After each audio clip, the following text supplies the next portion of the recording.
Hi guys, I'm here for Mandy Chapter 8, but I just want to do a little summary first. So, last time we read, Sue was looking for Mandy and she couldn't find her and she got kind of upset by it. So then uh, Mandy lied to Sue a little bit and told her that she did buy flowers, but she gave them to someone else. So, we'll have to see what Mandy does in this chapter. But Mandy did get all of her flowers in the ground too. She got flowers planted and she returned the things to Jake. Mandy woke up late the following morning. The children were clattering downstairs to breakfast when she finally opened her eyes. My gosh, it's late! Mandy sprang out of bed and then winced. Her back was stiff and sore from all the hard work yesterday. She ran to the window and she looked at the sky. It was a little gray and overcast, and she hoped it wouldn't rain. She hurriedly brushed her teeth and washed her face and ran downstairs to the dining room.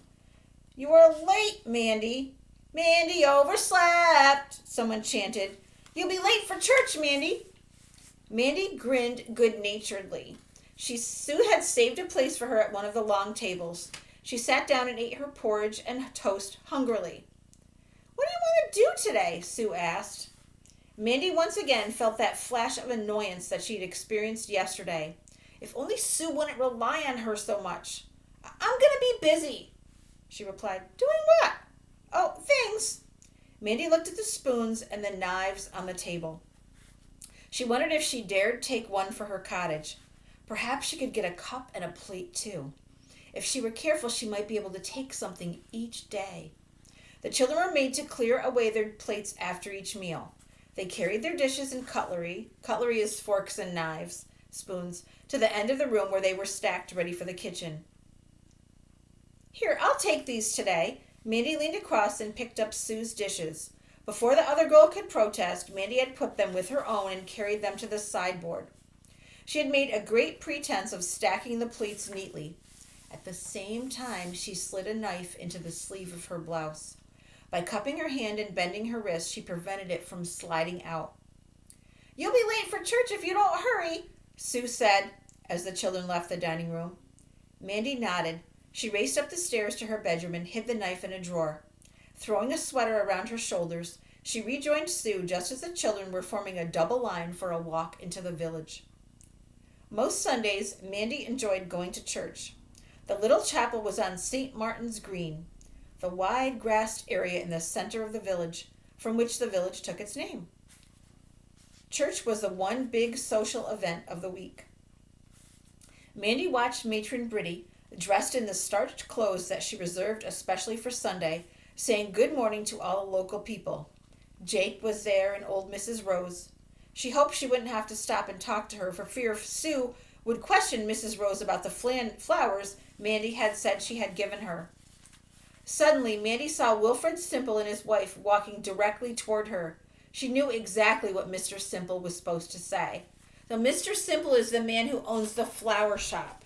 So what do you think he's going to say? It would be a disaster if Sue or any of the orphanage children heard the conversation. Without pausing to think, Mandy broke from the line and ran to the couple, forcing them to stop a good 20 yards or so from Matron Briddy. Good morning, Mandy. How did you get on with the plants? Oh, fine, just fine. Mandy smiled nervously. Good morning, Mrs. Simple, but Mr. Simple, please don't mention the plants at all. It's they're going to be a surprise, Ah, Mr. Simple nodded knowingly. A surprise for Matron, is it?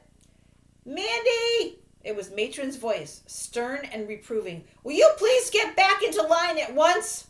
Oh, yes, Mrs. Briddy, sorry. Mandy scurried to rejoin the children. She threw an imploring glance at Mr. Simple as they walked into the church. That means she said to Mr. Simple,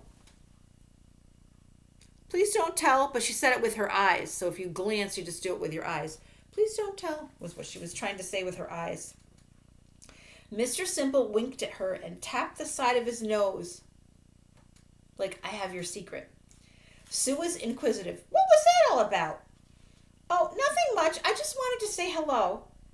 Matron Briddy turned to the girls. Will you two be quiet? Mandy sat in the church pew, feeling nervous and uncomfortable. She wished that the service would be over quickly so she could get away. During prayers, she asked especially that her garden would flourish and her plants would grow strong and healthy. The light shone through the stained glass windows, and Mandy looked at the saints and apostles and hoped that Father Mulligan would hurry and finish his sermon. Today he seemed to be droning on forever. She thought of her cottage and felt a surge of excitement within her. Do not collect for yourselves treasures on this earth. Father Mulligan's voice penetrated Mandy's thoughts. Her eyes flew wide open. Did Father Mulligan be speaking directly to her? Was he referring to the cottage? Or did he know that she had taken the knife at breakfast this morning? Another glance in his direction showed him to be staring at the chapel ceiling, fingers intertwined, pondering the value of his own words. And besides, I didn't exactly steal the knife, Mandy told herself. I really only borrowed it for a while. And when I earn money, I can buy one of my own. And so she justified her actions and felt better. She sang the hymns in a loud, clear voice, but the service came to an end. Mandy was first in line for the walk back to the orphanage. Once there, she managed to evade Sue and the other children. Collecting the knife from the drawer, she raced through the garden and was over the wall in an instant. And that's the end of chapter 8. And there's our little bunny for today. So, today for your writing, I want you to do you think that it's okay that Mandy is stealing if she's going to return everything when she's done? So you have to think about that. Is it okay to steal if you're really just borrowing it and you're going to return it at some time? So think about that for a little bit. So that's what you'll write about today. Do you think it's okay to steal if you return it when you're done? I wonder. Oops, sorry, Gus. I knocked Gus over. Oops. All right, Gus, hang on. Gus is trying to get in the picture.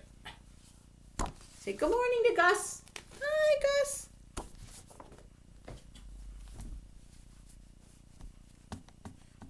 Oh, Gus. Have a great day, guys.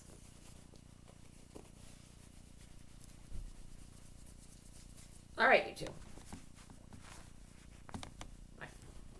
Bye, everybody. Love you.